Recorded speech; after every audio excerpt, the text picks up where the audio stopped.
தூத்துக்குடியின் அடையாளங்களில் ஒன்றாகவே மாறிவிட்ட நெய்தல் கலை விழா 5வது முறையாக இந்த ஆண்டும் நடைபெற உள்ளது என்று கனிமொழி எம்பி தெரிவித்திருக்கிறார்.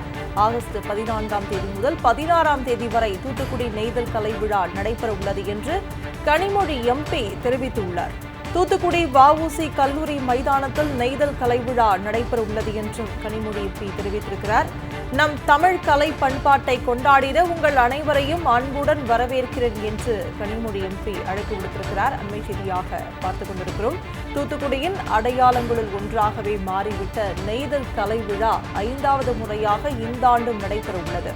ஆகஸ்ட் 14ஆம் தேதி முதல் 16ஆம் தேதி வரை தூத்துக்குடி நெய்தல் கலை விழா நடைபெற உள்ளது. தூத்துக்குடி வஉசி கல்லூரி மைதானத்தில் நெய்தல் கலை விழா நடைபெற உள்ளது. நம் தமிழ் கலை பண்பாட்டை கொண்டாடிட உங்கள் அனைவரையும் அன்புடன் வரவேற்கிறேன் என்று கனிமொழி எம்பி அழைப்பு விடுத்திருக்கிறார். அண்மை செய்தியாக பார்த்துக் கொண்டிருக்கிறோம்.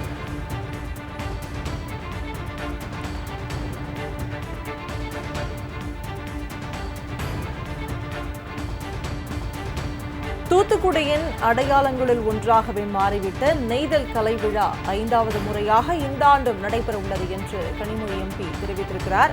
ஆகஸ்ட் 14ஆம் தேதி முதல் 16ஆம் தேதி வரை தூத்துக்குடி நெய்தல் கலை விழா நடைபெற உள்ளது என்று கனிமொழி எம்பி தெரிவித்துள்ளார். தூத்துக்குடி வஉசி கல்லூரி மைதானத்தில் நெய்தல் கலை விழா நடைபெற உள்ளது என்றும் கனிமொழி எம்பி தெரிவித்திருக்கிறார். நம் தமிழ் கலை பண்பாட்டை கொண்டாடிட உங்கள் அனைவரையும் அன்புடன் வரவேற்கிறேன் என்று கனிமொழி எம்பி அழைப்பு விடுத்திருக்கிறார். அண்மை செய்தியாக பார்த்துக் கொண்டிருக்கிறோம். தூத்துக்குடியின் அடையாளங்களில் ஒன்றாகவே மாறிவிட்ட நெய்தல் கலை விழா 5வது முறையாக இந்த ஆண்டும் நடைபெற உள்ளது. ஆகஸ்ட் 14ஆம் தேதி முதல் 16ஆம் தேதி வரை தூத்துக்குடி நெய்தல் கலை விழா நடைபெற உள்ளது. தூத்துக்குடி வஉசி கல்லூரி மைதானத்தில் நெய்தல் கலை விழா நடைபெற உள்ளது. நம் தமிழ் கலை பண்பாட்டை கொண்டாடிட உங்கள் அனைவரையும் அன்புடன் வரவேற்கிறேன் என்று கனிமொழி எம்பி அழைப்பு விடுத்திருக்கிறார். அண்மை செய்தியாக பார்த்துக் கொண்டிருக்கிறோம்.